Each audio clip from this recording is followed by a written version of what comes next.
Hola, ¿qué tal? ¿Cómo están? Nuevamente nos volvemos a encontrar. Hoy día vamos a hablar de un componente importante que es las soluciones o también denominadas las disoluciones. ¿Cuál va a ser el objetivo del video hoy día? Básicamente comprender el concepto de una solución química, cuáles van a ser sus propiedades y cuáles son las reglas y cuáles son los componentes que lo gobiernan para nosotros poder calcularlo y poder obtener información a partir de ellas.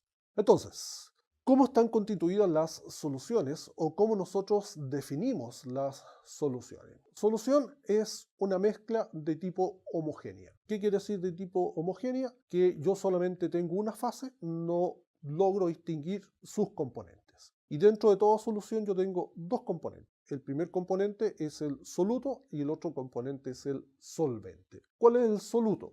Es aquel que se encuentra en menor cantidad y está disuelto en el solvente. Y el solvente es aquel que se encuentra en mayor cantidad y disuelve al o los solutos. Por ende, solución siempre va a ser soluto más solvente. Es importante mencionar que yo siempre voy a tener un solo solvente, pero puedo tener más de un soluto. Aquí vemos en la diapositiva lo que es el concepto soluto, solvente y solución. Entonces tengo el solvente, que en este caso vendría siendo el agua, tengo el soluto, que es el sólido que nosotros vamos a disolver, y una vez que lo mezclamos, obtenemos una solución. Donde dentro de las soluciones nosotros tenemos en los tres estados de la materia. Tenemos soluciones líquidas, soluciones sólidas y, por supuesto, soluciones gaseosas. Dentro de las soluciones tenemos la solución gaseosa. En el video anterior vimos que la atmósfera jugaba un rol importante en nuestra vida. Bueno, esa es una solución gaseosa, donde tenemos los componentes principales: nitrógeno, oxígeno, dióxido de carbono, tenemos agua y otros componentes mucho más. Ahora, ¿cuál es el solvente ahí? Porque está en mayor cantidad, es el nitrógeno. Todo el resto corresponde a los solutos. Después tenemos soluciones de tipo líquida, y dentro de las soluciones de tipo líquida podemos tener dos tipos. Uno, que son soluciones que tienen disueltos sólidos. Por ejemplo, cuando yo me preparo un café, disuelvo el café en el agua caliente, le agrego azúcar o endulzante. Entonces el solvente, ahí sería el agua, el café, el azúcar, son sólidos que se disuelven. Entonces esos serían los solutos. Pero además tengo soluciones en el cual hay gases disueltos. Un ejemplo de ello vendría siendo, por ejemplo, el oxígeno. En el océano, toda la vida que se desarrolla en el océano no sería posible si no hubiera oxígeno disuelto. Los peces, las plantas, todo eso se desarrolla porque hay vida. ¿Y por qué hay vida? Porque hay oxígeno disuelto. Entonces, en el océano yo tengo gases disueltos y el gas importante es el oxígeno. Y por supuesto tenemos las aleaciones sólidas, que si yo tengo una mezcla de metales, estas se denominan aleaciones. Dentro de los componentes importantes que tenemos que definir de las soluciones, hay uno que es sumamente importante, que es el concepto de la solubilidad. ¿Cómo se define la solubilidad? Es la cantidad de soluto que hay en una cantidad dada de solvente. Y esto bajo ciertas condiciones. Las condiciones son que el contenido de solvente se define básicamente en 100 gramos. Y como nosotros usamos el agua como el solvente universal, sería cantidad de un soluto terminado en 100 gramos de agua. Aquí tenemos un diagrama, ¿cierto?, donde tenemos la solubilidad de distintos componentes. Por ejemplo, la línea roja tenemos que es un compuesto arsenito de sodio, donde la solubilidad aumenta bastante al aumentar la temperatura. Entonces, ahí tenemos una propiedad importante que vendría siendo la temperatura, que lo vamos a ir viendo con un poco más de detalle. Entonces, ¿cuáles son los factores que afectan la solubilidad? Dijimos, uno, la temperatura, que es a mayor temperatura, la solubilidad tiende a aumentar. Nuevamente aquí usamos la palabra tiende porque hay excepciones. Después tenemos el otro componente, que es la naturaleza del soluto y del solvente. Se dice que para un solvente orgánico va a disolver solutos orgánicos. y solventes inorgánicos disuelven solutos inorgánicos. Por supuesto hay excepciones y esta excepción es el agua, que disuelve tanto solutos orgánicos como solutos inorgánicos. Y el otro componente es el efecto de la presión. La presión solamente afecta a los gases disueltos. Cuando hay mayor presión, la solubilidad de los gases aumenta. Cuando hay menor presión, la solubilidad de los gases disminuye. Aquí tenemos un gráfico, una tabla, perdón, en el cual aparecen distintas solubilidades a dos temperaturas distintas.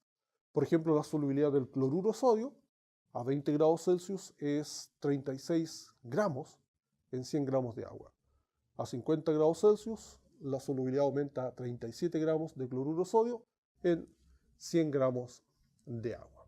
Y en todos los componentes, si nos damos cuenta, todos ellos la solubilidad aumenta, pero hay excepciones. Ahora, otra definición importante es el concepto de solución diluida, saturada y sobresaturada.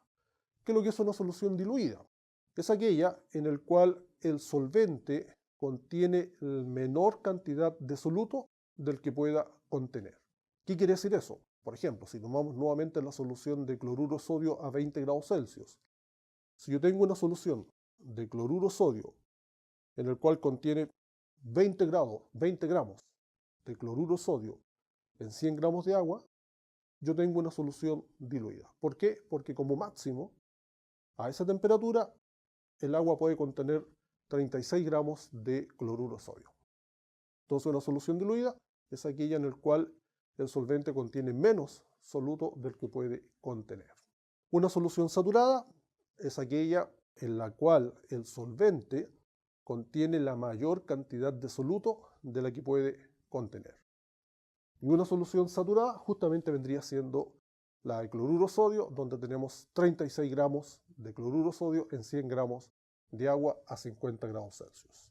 Y una solución sobresaturada es aquella en la cual el solvente contiene más soluto del que pueda contener. Por ejemplo, si yo puedo hacer una solución en la cual contiene, por decir, 40 gramos de cloruro de sodio en 100 gramos de agua a 20 grados Celsius, ahí yo tengo una solución sobresaturada. Ahora, las soluciones sobresaturadas son muy inestables. Cualquier cambio de temperatura, cualquier golpecito al contenedor, hace que la solución sobresaturada se transforme en una solución saturada, eliminando el exceso de soluto. Definimos el concepto de solubilidad. Tenemos que definir otro elemento importante, que es el concepto de concentración. La concentración se define como una cantidad de soluto que hay en una cantidad dada de solución. Recordando que solución es soluto más solvente. Y las unidades de concentración se dividen en dos. Una que es unidades físicas y otra que son unidades químicas. ¿Cuáles son las unidades físicas? Básicamente son aquellas que se expresan en porcentaje. Y aquí tenemos el porcentaje masa-masa, porcentaje peso-volumen o masa-volumen y el porcentaje volumen-volumen, que se usa bastante poco. ¿Cuál es el porcentaje masa-masa o peso-peso? Desde el punto de vista matemático, es la masa de soluto que hay en 100 gramos de solución. Y si ustedes se dan cuenta, aquí en la ecuación, vemos que es masa de soluto partido por masa de solución multiplicado por 100, es decir, es un cálculo de porcentaje. ¿Qué sucede en el porcentaje peso-volumen? La definición es equivalente, pero ahora la masa de la solución está en un volumen de solución. Y desde el punto de vista conceptual, es la masa de soluto que está en 100 mililitros de solución. Matemáticamente, masa de soluto partido por volumen de solución por 100. Las unidades químicas de concentración, y aquí vamos a ver básicamente dos unidades. Hay otras más, pero solamente me parece que estas son las que ustedes van a usar. Primero es la concentración molar. Conceptualmente es los moles de soluto que hay en un litro de solución. Matemáticamente es moles de soluto partido por volumen de solución, como vemos ver acá en la proyección, en el cual el volumen está en litros. Y después tenemos la concentración molal, ¿cierto? Uno es M mayúscula, la otra es M minúscula. Y la concentración molal se define como los moles de soluto que hay en un kilo de solvente. Matemáticamente es mole de soluto partido por masa de solvente y la unidad de la masa de solvente es el kilogramo. Y después tenemos otra unidad importante que son los ppm. Aquí, sobre todo los ppm, todo lo que son los ingenieros del medio ambiente, seguramente lo van a usar, los mineros también, para determinar las concentraciones, por ejemplo, de oro, que son bajas en los yacimientos, y se parecen mucho a las concentraciones en porcentaje peso-peso o peso-volumen. Y los ppm se definen como la masa de soluto partido por la masa de solución, pero ahora están multiplicados por 1.000.000. ¿Por qué 1.000.000? Porque las concentraciones son muy bajas, entonces por eso se amplifica por 1.000.000. Y por eso se denominan partes por millón, los famosos ppm. Los ejercicios de esto lo vamos a resolver, y los ejemplos lo vamos a resolver en la sesión de los videos de ejercicio. Ahora hay un elemento importante que es el concepto de la dilución. ¿Qué es lo que es la dilución? Es disminuir la concentración de una solución agregando más solvente.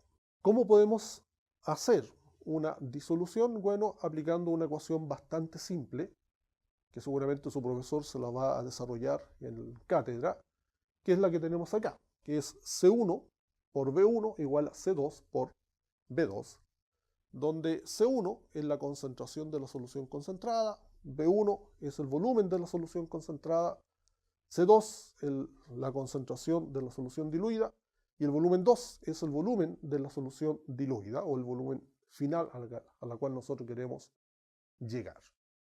Ejemplo de esto, insisto, lo vamos a hacer en la sesión de videos de ejercicio. Entonces, aquí abajo tengo un esquema que es bastante simple. Si yo preparo una solución, saco parte de esta solución, lo deposito en un vaso, qué sé yo, y posteriormente le agrego más solvente, que puede ser el agua. Ahí yo tengo una dilución. Ya no tengo la solución concentrada, sino que tengo una solución más diluida. Esas son unidades de concentración, pero hay propiedades que sufren las soluciones comparado con el solvente puro. Dentro de estas unidades y de estas propiedades están las famosas propiedades coligativas de las soluciones. Son propiedades que cambian la solución con respecto al solvente puro cuando nosotros agregamos un soluto no volátil. Y dentro de estas propiedades coligativas nosotros vamos a analizar tres con sus respectivas fórmulas, ¿cierto? Primero, tenemos el concepto de aumento del punto de ebullición. Si yo preparo una solución, por ejemplo, agua con sal, nosotros sabemos que el punto de ebullición del agua pura es 100 grados Celsius.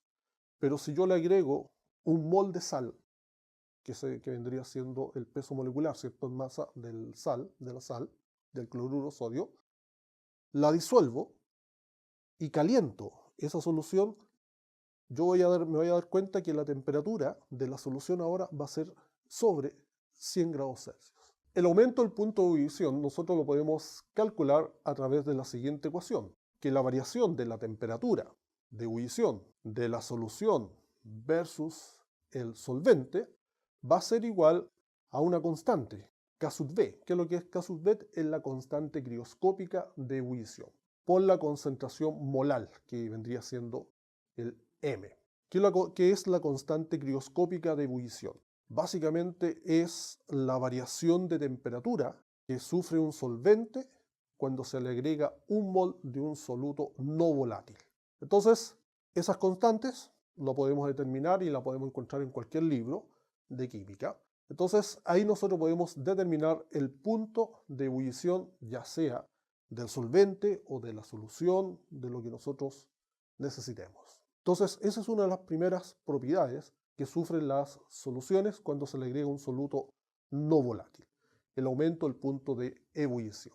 Después tenemos el descenso del punto de congelación. De igual forma, nosotros sabemos que el punto de congelación del agua pura es 0 grados Celsius, pero si yo agrego una cantidad nuevamente de sal a una cantidad de agua, agito, formo esta solución salina, la pongo en un refrigerador, espero que se congele, me voy a dar cuenta que la temperatura de congelación ya no va a ser 0 grados Celsius, sino que va a ser menor a 0 grados Celsius. No sé, menos 1, menos 2, no lo sé, depende de la concentración.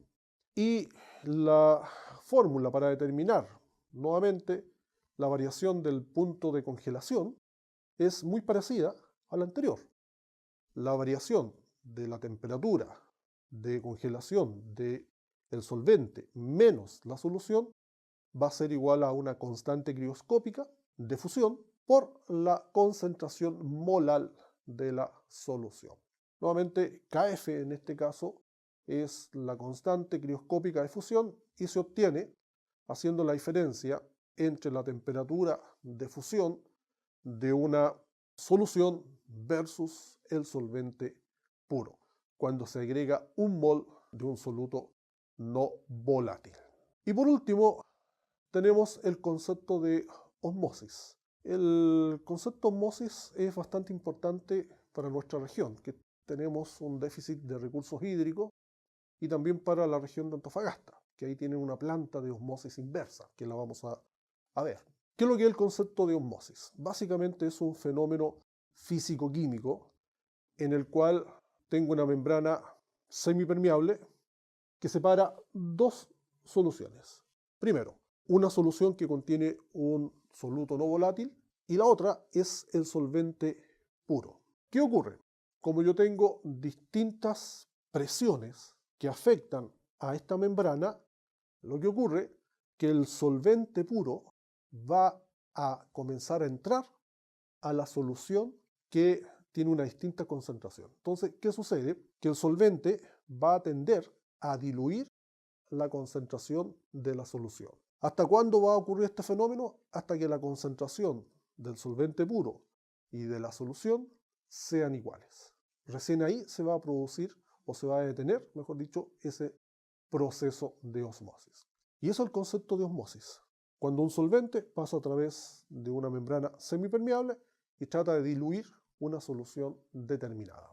Ahora, ocurre el proceso inverso. También está el proceso de osmosis inversa.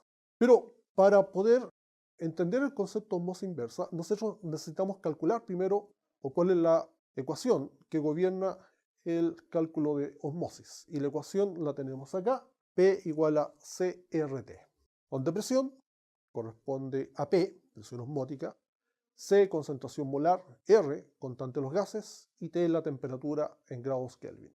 Ahora, si ustedes se acuerdan del video pasado, P igual a CRT se parece mucho a PV igual a NRT, que es la ley de los gases ideales. Si uno descompone la concentración, que es mol partido por litros, mol partido por volumen, aparece la ley de los gases ideales. Entonces, a partir de esta ecuación yo puedo calcular la presión osmótica o la temperatura o lo que se nos pregunte. Y la presión osmótica, yo puedo generar una presión inversa y obtener lo que se denomina la osmosis inversa. ¿Qué es lo que es la osmosis inversa? Es básicamente aplicar una presión superior a la presión osmótica, revirtiendo el proceso. ¿Qué quiere decir eso? Nosotros decíamos que el solvente ingresaba a través de esta membrana semipermeable a la solución para que se igualaran las concentraciones. Si yo aplico una presión mayor que la presión osmótica, ¿qué es lo que voy a obtener ahora? Que de la solución va a ir saliendo el solvente y va a pasar al contenedor que tiene solvente. ¿Y qué es lo que voy a obtener? Un solvente más puro. Y eso es lo que se usa, por ejemplo, en la generación o la obtención de agua potable a partir del mar.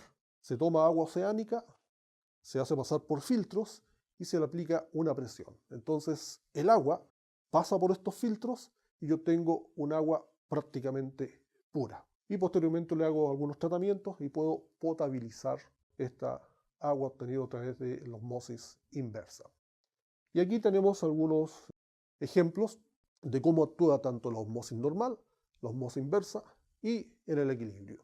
Y en la parte de abajo vemos que también existen pequeños equipos de osmosis inversa para hacer tratamientos locales, ¿cierto?, de agua donde hay déficit del recurso hídrico, que es el caso de nuestra región, que nosotros tenemos un déficit de recurso hídrico y que perfectamente podríamos aplicar esta tecnología para obtener agua. Con esto nosotros hemos aprendido a analizar las propiedades, cálculos que nos va a llevar el concepto de las soluciones con el concepto de la solubilidad y de las concentraciones. Y nos estaremos viendo en una próxima ocasión. Hasta luego.